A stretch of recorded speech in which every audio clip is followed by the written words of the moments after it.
Bismillahirrahmanirrahim. Assalamualaikum warahmatullahi wabarakatuh. Waalaikumsalam.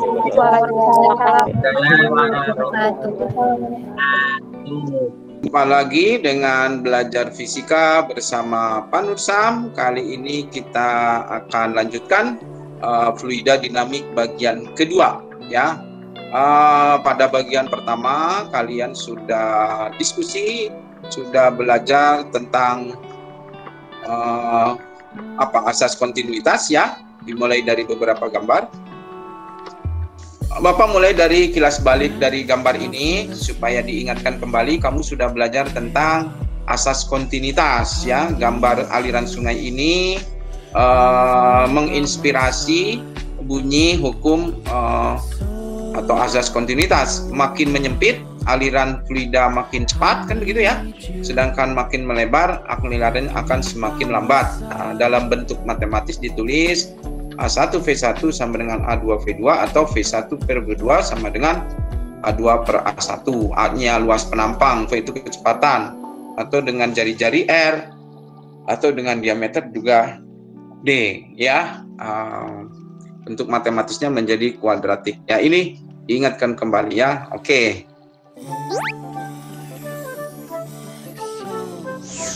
Halo sahabat Dikbud, di masa kebiasaan baru seperti sekarang ini, ingat selalu pesan ibu. Keluar rumah kalau penting saja ya nak, ingat untuk selalu 3M. 3M itu mudah dilakukan dan bisa mencegah penyebaran virus corona.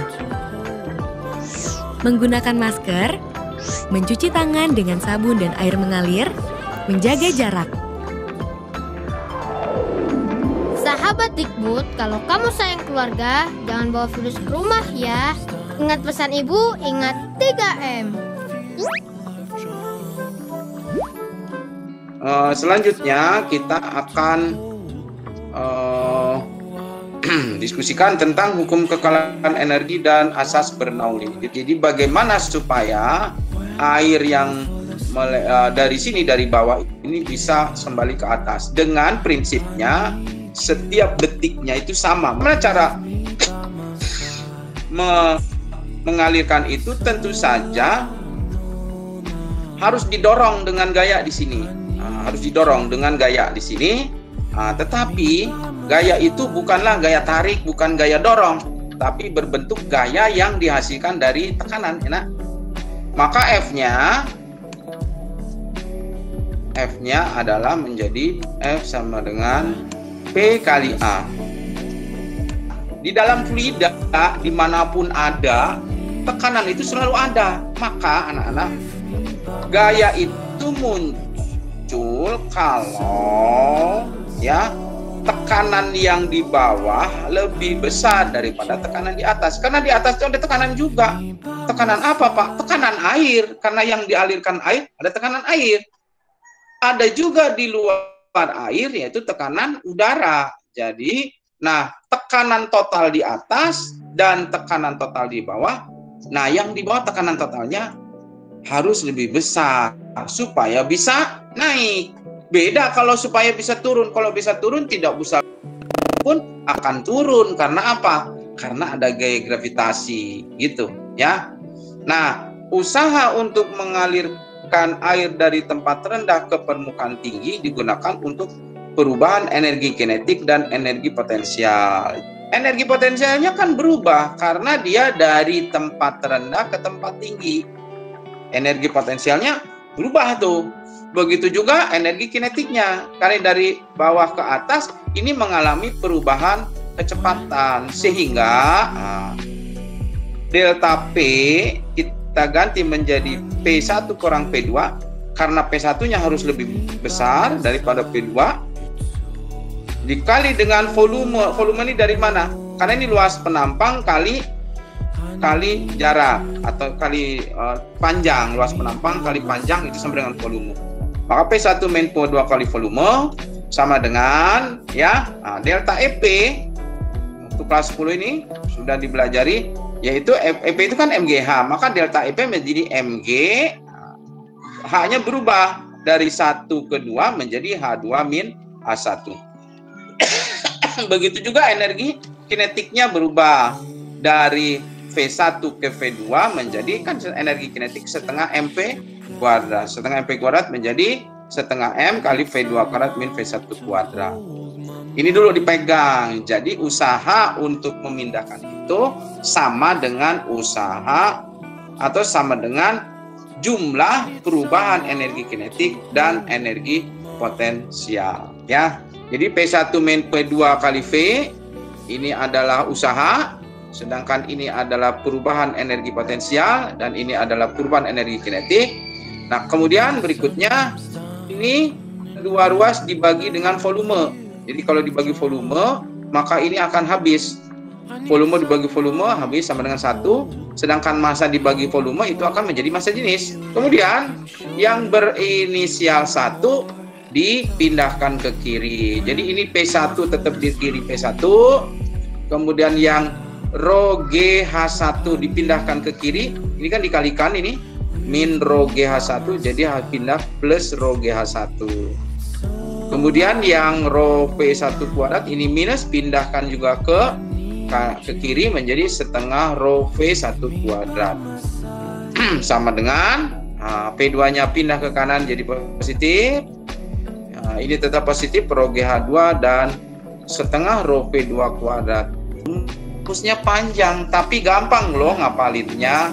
P1 tambah rho GH1 tambah setengah rho V1 kuadrat sama dengan berulang lagi P2 ditambah rho GH2 ditambah setengah rho P2 kuadrat. Ini dibaca ini tekanan. Nah, yang ini sebenarnya energi potensial, tapi energi potensial volume gitu. Kemudian yang ini sebenarnya energi kinetik, tapi energi kinetik per volume. Dalam bentuk yang sederhana, yang sederhana tuh begini lah ya.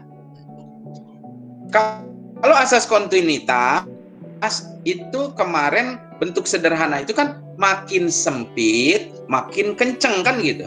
Ya, makin sempit, makin kenceng. Nah, kalau asas Bernoulli itu makin kenceng kecepatannya ini. Kecepatannya itu makin kecil tekanannya. Karena apa? Ini jumlahnya selalu tetap ini. Nah, andai kata ini nilainya 1 ya. Nah, ini kan ada 3 ruas. Ini 1, ini 1, ini nilainya juga 1. Berapa jumlahnya? 3 kan ya? Nah, jadi kalau misalnya kecepatannya dinaikkan dan ini nilainya harus menjadi 1,5, 1, ininya tetap 1. Coba ini berapa yang ini P2-nya? Supaya konstan. Ada yang bisa? Jika setengah bukan? Halo. 0,5. Iya, setengah ya kan? Makin cepat aliran fluida, maka di tempat itu tekanannya berkurang. Nah, jika kecepatan besar, tekanan akan lebih kecil dan sebaliknya. Jadi ini rumusannya ini. Jika kecepatannya kecil, tekanannya akan lebih besar begitu. Ini ada desain kamar ya, gedung atau rumah atau kantor ya. Ini pintu ya. Ini dinding sebelah sini tertutup. Hanya ada pintu yang kadang-kadang dibuka dan lebih banyak tertutup pintu itu ya. Kemudian di dinding kiri kanannya juga tidak ada jendela, hanya ada bagian jendela sebelah sini yang bisa dibuka, Kemudian yang di sebelah kanan ini gambar, ini pintu, tapi di atas pintu ada lubang apa tuh? Ventilasi. Di sini ada jendela. Ini ada tanda correct, ini tanda wrong ya, ini correct, ini wrong. Nah, kamu bisa paham nggak itu kenapa begitu? Nger? Nah, itu gambar yang korek itu kan banyak lubang untuk mengalirkan fluidanya ya. Mungkin agak ini apa? Jadi semakin lambat itunya apa aliran fluidanya. Mungkin menurut saya seperti. Kalau jendela ini Bapak buang. Jendelanya cuma 2, tapi ada ventilasi di sini. Di sini jendelanya ada 3. Ini benar loh, tetap benar. Dan ini tetap salah. Kenapa begitu? Gila ya? Karena kan kalau silakan. itu kan jendela misalkan yang tengahnya nggak ada, itu dari hadap sana, berarti udaranya itu yang bertemu tuh antara tekanan yang sebelah di dalam dan di luar. Jadi yang di dalam keluar. Tapi kalau yang di dekat pintu, kita tidak bisa, udara yang di sebelum pintu itu nggak bisa masuk kalau nggak ada ventilasinya. Kalau ada ventilasinya, udara yang dari sana, dari luar pintu bisa tetap masuk tuh oksigen. Jadi nggak ngaruh kalau itunya cuma 2 jendelanya. Ini kalau udara itu tidak diberikan tempat lewat, kalau ini tidak lewat, ini seperti ini tempat lewat. Jadi kalau misalnya di luar ada angin, misalnya di luar ada angin ya, ada angin keluar ya kan, udaranya mengalir kan. Ini udara di luar, ini udara di dalam, diem. Jadi udara itu nggak bisa masuk ke sini, nak. Kenapa nggak bisa masuk? Di sini kecepatannya ada, kecepatan angin ini. Di sini di dalam kecepatannya kan udaranya tertahan diem. Di sini 0. Ya. Nah, karena tekanannya 0, maka tekanan di dalam sini, di dalam ruangan itu besar. Udara angin kencang ke sini, tidak akan ada udara masuk. Tahan gitu. Beda dengan ini. Beda dengan di sini. Kalau di sini, kalau misalnya di luar ada angin, anginnya ke sana ya. Nggak usah angin ke sini. Ini juga sama, kalau anginnya arahnya mengarah ke sini, awalnya doang itu udara masuk. Tak, habis itu tahan, nggak bisa masuk lagi. Nah, tapi kalau misalnya ada angin ke arah sana di luar, ini ada lubang, di sini ada lubang. Maka dia akan terjadi sirkulasi udara di sini. Begitu ada udara yang masuk, udara di dalam sini ketekan, dan tekanan itu membuat dia akan keluar dari sini, gitu, keluar jadinya. Ini sebenarnya prinsip Bernoulli, ya. Oke. Oh, ini gambar apa ya? Orang naik pesawat. Orang naik pesawat. Bayangkan kamu pesawat ini sedang terbang tinggi di atas, di angkasa, ya. Sekarang pertanyaan Bapak.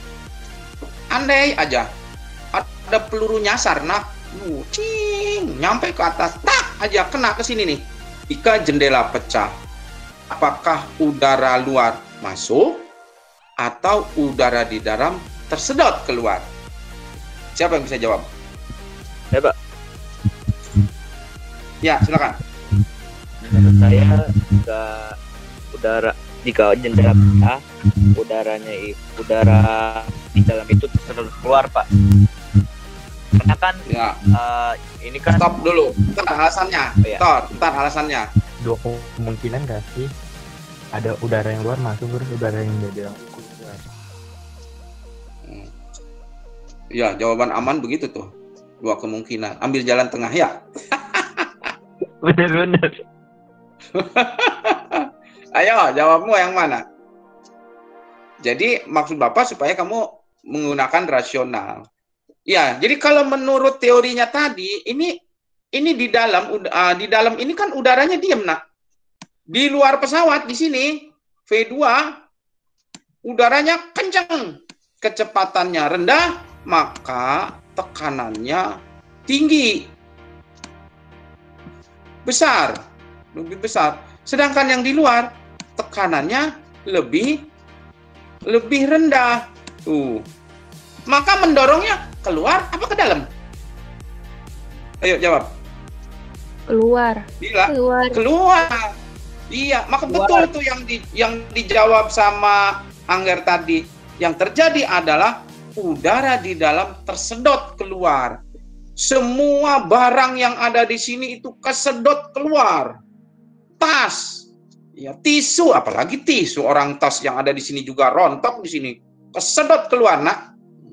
Nah, pada saat itulah kemudian terjadi, ini cerita filmnya, terjadi pertempuran, berantem antara pembajak dengan si bintang jagoannya itu, dan terakhir adalah si penjahatnya itu didorong, nutup kaca. Begitu tutup, semua yang tadinya beterbangan berhenti, tapi itu si penjahatnya tertahan di sini karena dia ditekan oleh udara di dalam menuju keluar, tetap nggak bisa ngapa-ngapain, tertarang situ. Ya, ini sebenarnya prinsip Bernoulli juga, ya. Jim, ini gambar apa, Jim? Gambar air. Air? Yang mana yang air? Yang Gambar itu apa ini? Kira-kira gambar apa yang mirip kayak gini? Dongkrak hidrolik gak sih, Ini Pak? gambar apa? Dongkrak hidrolik, bukan. Salah ya? Ini apa ini? Pak, penyemprot Pak, penyemprot sama tempat cairan itu. Iya betul, tempat penyemprot. Bapak milih gambar yang agak aneh memang. Kalau Bapak gambar yang udah jadi, itu nanti ada merek itu. Oh, penyemprot Baygon, penyemprot Hit dan seterusnya. Penyemprot betul, tapi dalam ilustrasi seperti ini. Jadi ini waktu dipompa, nanti udara di sini keluar ini. Kencang udaranya. Karena ini kecepatannya tinggi. Di dalam tabung ini juga ada udara di sini, tapi udaranya diam. V2 sama dengan 0. Karena kecepatannya tinggi, maka tekanannya rendah. Di sini, sorry, P2-nya, ini P2-nya menjadi besar karena kecepatannya rendah. Nah, otomatis nih begitu nyemprot yang pertama kali akan timbul gaya dorong. Di sini tekanannya tinggi, di sini tekanannya rendah. Dorong ini, set ke arah sana kedorong. Nah, pada waktu mendorong, ini cairan di sini ikut. Nah, begitu sampai ke atas, baru dia ketabrak sama udara. Biur, nyembur begitu. Yang kamu sebut dengan semprotan obat nyamuk. Prinsipnya sama aja. Semprotan yang ini kan musim COVID, banyak laku ya. Nyemprot pakai disinfektan kayak gini kan. Yang paling sederhana kamu bisa bikin tuh semprotan seperti ini. Jim? Iya, Pak. Ada, Jim? Coba bacain, Jim. Air mengalir dari tempat rendah, ketinggiannya 1 meter, ke tempat tinggi H sama dengan 4 meter, melalui penampang kecil 1 meter, ke penampang besar 2 meter, dengan debit aliran 200 literan per detik. Udah. 1 meter persegi tadi. Iya, 1 meter persegi. Ya. Ini yang ditanya, berapa kecepatan aliran pada tiap penampang. Berarti kecepatan V1 berapa gitu kan. Dan kecepatan V2 berapa gitu ya. Berapa beda tekanan? Beda tekanan itu berarti yang ditanya delta P ya. Kemudian jika tekanan di tempat tinggi, di tempat tinggi itu P2 ya. P2 ini P2. Ini P2. Berapa tekanan di tempat rendah? Tempat rendah itu yang ini, berarti yang ditanya P1. Menggunakan rumus debit tuh, karena ini debit nih. Debit aliran itu Q. Ada untuk Q. Ya, gunakan rumus itu. Bagaimana mencari V-nya? V-nya adalah Q per A. Kalau V1, maka Q dibagi A1. Ya. 200 liter per detik. Liter per sekon dibagi luas penampangnya 1. Nah, liter itu harus jadikan meter kubik. Jadi 1 meter kubik itu 1000 liter. Berapa beda tekanan? Nah, tadi kan ada rumus delta P. Delta P itu adalah P1 dikurang P2. Logikanya P1 supaya bisa naik, P1 harus lebih besar. Maka kita gunakan rumus yang ini. Nah, rho-nya ini massa jenis. Roknya massa jenis. Massa jenis apa? Massa jenis air. Ya, Massa jenis air berapa, Dam? berapa dah? Ya. 1000. Ya, 1000 kilogram per meter kubik. Ya, 1000 kilogram. Tinggal dimasukkan tuh. H2 dikurangi H1. H2-nya kan 4, H1-nya 1. Jadi dikurangi 3. Kalau udah delta P-nya, kemudian kamu cari P1-nya berapa? Nah, harus lebih besar, ditambah lah ya. Ini delta P-nya segini, P1-nya tadi 100.000, jadi dijumlahkan saja berapa begitu. Nanti kamu akan membuat eksperimen. Ini ada ini botol minuman yang gede ya, yang 1,5 liter. Lubangi botol minuman 1,5 liter atau lebih. Misalnya kalau ada yang 2,5 liter, cari yang 2,5 liter itu.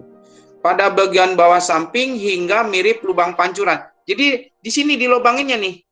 Tuh, di sini tapi lobanginnya coba pakai paku panas tapi dimasukin itu dimasukin potongan sedotan. Di sini dilem. Sehingga nanti kalau diisi air penuh begitu, nanti mancurnya ke samping datar gitu. Lalu tempatkan di atas meja atau kursi. Ini kebetulan di atas kursi ya. Kemudian diisi air, biarkan air keluar dan memancar. Nah, sekarang ukur jarak pancaran arah mendatar. Nah, nanti di bawah dikasih meteran ya, dikasih meteran nih. Nah, pertanyaannya itu, bagaimana jarak pancar? Makin menjauh atau makin mendekat? Mengapa demikian? Itu yang harus kamu gunakan teorinya. Ya, pikir, kenapa makin dekat? Kan begitu. Nah, sekarang buatlah data tabel dan grafik setiap hitungan keempat seperti yang diperagakan. Maksud Bapak gini, waktu ini diisi penuh, ini tutup dulu, ya. Kemudian, nah begitu kamu buka, langsung kamu ambil di foto di sini di bawahnya ya. Kamu 1, 2, 3, 4. Begitu 4 tuh, foto lagi. 5, 6, 7, 8. Foto lagi pas ke 8. Terus jadi fotonya kesimpan terus. Jangan lupa foto ke-1, foto ke-2 dan seterusnya itu di-save. Yang dipoto itu ininya, menunjukkan angka berapa gitu. Misalnya nih, pancuran pertama 45 cm misalnya ya. 45 itu sebagai dianggap data pertama. Jepret potong. Hitungan kedua, yang kedua 4, begitu 4 dapatnya 43 gitu. Itu kan masih bisa perbedaannya ya. Tapi ternyata misalnya, Pak, nggak jauh, nggak beda Pak, ininya jaraknya. Kok kayaknya 45 masih dekat-dekat 45. Kamu ubah hitungannya bukan 1 sampai 4, tapi 1 sampai 5 misalnya. 1, 2, 3, 4, 5, kelibatan 5. Nah, tapi misalnya hitungan kamu ternyata, Pak, nggak nyampe 16, nggak nyampe 20 hitungan, airnya udah habis. Berarti hitungannya diubah lagi. Bisa saja hanya 3. 1, 2, 3, jepret. 6 jepret, 9 jepret. Nah, tergantung nanti kamu hasil fotonya. Yang penting iramanya tetap sama ya. Kalau setiap hitungan 3 itu dengan 3 terus, kalau setiap hitungan 4 terus. Tergantung hasilnya. Nanti buat data tabel dan grafik setiap hitungan keempat, atau kamu boleh ganti ketiga, kedua, atau tergantung pada situasi dan kondisi ya. Kemudian buat dengan diagram sehari, buat laporan hasil eksperimen. Nah, datanya kira-kira seperti ini. Percobaan ke-1, maksudnya foto pertama gitu, berapa jaraknya, foto kedua berapa jaraknya, foto ketiga berapa jaraknya, foto keempat berapa jaraknya, foto kelima berapa jaraknya, sampai 6. Berarti kalau misalnya setiap 4 hitungan, berarti sampai hitungan ke-30 kira-kira begitu ya. Bisa sampai 30. Pak, enggak 30 Pak, saya masih sisa airnya banyak. Diubah ketukan ke-5 dan seterusnya. Ada pertanyaan? Halo? Saya mau nanya Pak. Halo? Dia tanya kapan? Ya. Oh, ya. Silakan eksperimennya dibuat. Ya, Bapak kasih waktu sepekan aja ini. Di laporannya seperti biasa, dibuat ada cover, ada foto kamu, ada teori begitu. Ya. Halo? Ya, Ada Pak. lagi pertanyaan? Saya mau nanya, Pak. Ya, silakan. Nih, ini kan kita ada percobaan sampai 6 tuh ya, Pak ya. Jadi kalau misalkan setiap Ya. hitungan keempat itu kan 4 kali 6 itu 24. Jadi kalau misalkan sekitar udah 24 detikan itu air belum habis, Pak. Oh, ya. Air belum habis nih. Itu gimana, Pak? Air belum. Ya nggak apa-apa. Ya nggak apa-apa. Ya nggak apa-apa air habis. Yang penting ini fotonya itu angkanya kelihatan beda. Lihat ya, hitungannya harus konstan ya. 1, 2, 3, 4, 5, 6, 7, 8 gitu. Begitu 8 supaya kamu teriakinnya kencang supaya fotonya jelas. 9, 16 gitu dan seterusnya. Kalau airnya udah ngocor, udah keluar, terus habis itu dihitung 1, 2, 3, 4 gitu. Yang pertama ini hitungan yang keempat, yang keduanya hitungan ke-8, tiganya hitungan ke-12. Jadi banyak, maksudnya percobaan ke-1 berarti foto pertama, foto kedua, foto ketiga gitu. Oke. Ya? Iya, Pak. Deadline-nya Ya. kapan, Pak? Ada lagi? Deadline-nya kapan? Deadline-nya sepekan. Sabtu atau Ahad lah. Demikian kegiatan belajar kita hari ini. Mari kita tutup dengan baca hamdalah. Alhamdulillahirabbil alamin. Assalamualaikum warahmatullahi wabarakatuh. Waalaikumsalam. Salam. Waalaikumsalam. Waalaikumsalam warahmatullahi wabarakatuh.